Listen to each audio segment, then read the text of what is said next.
Pre-game thoughts here, the Padres and the Diamondbacks. Fernando's second game of the season. Last night he went 0 for 5, so he's still looking for obviously his first hit in the big league so far this year. But last night, it was encouraging from the offense, right? Soto, Tatis, Manny, they combined to go 0 for 13, and they still scored 7 runs. So this offense, as I tweeted earlier today, it's going to be really exciting when the top of the order is clicking, when the offense is really going. I know the Diamondbacks, Ryan Nelson, that's not like the hardest opponent, but when the Padres are clicking offensively, it's going to be really, really fun to watch. And I think that was just a sign of hopefully some things to come this year.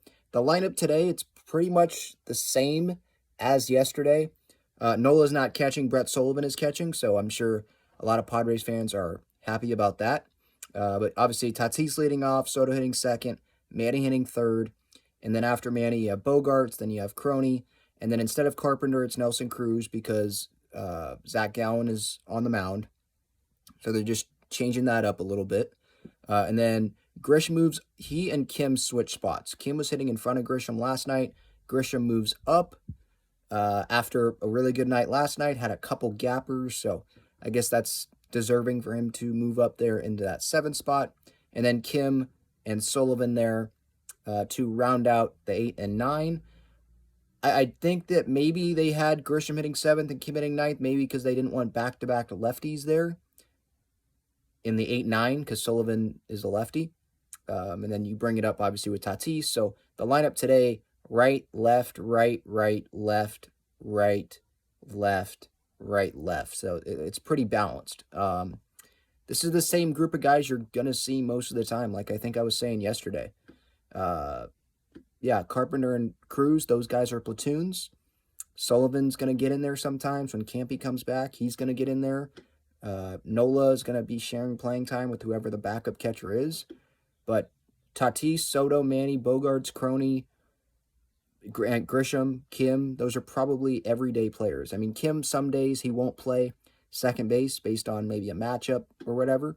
If they want to get Carp just some first base reps or they want Carp and Cruz in the lineup. But most of these guys, this is what the order is going to be. I don't think it's going to be a lot of guessing games on what the order is, which I think is a good thing. I think it's a good thing. Struggling teams, maybe they switch things around, or a young team just switching things up.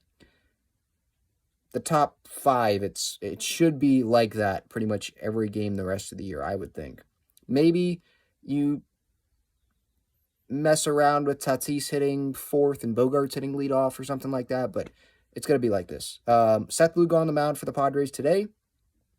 Underdog fantasy, I definitely go higher on his pitch count total. I believe it's 93.5.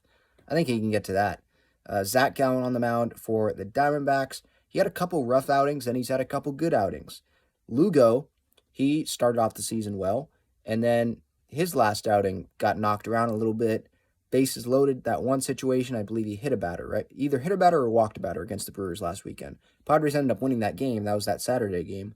But he's not coming off his best start. But tonight's a chance for him to turn that around. I don't know how many people are going to be at this game. I don't think many people care who are watching this, but last night there was just not really many people there. The Suns were playing a playoff game, so everyone was focused on that.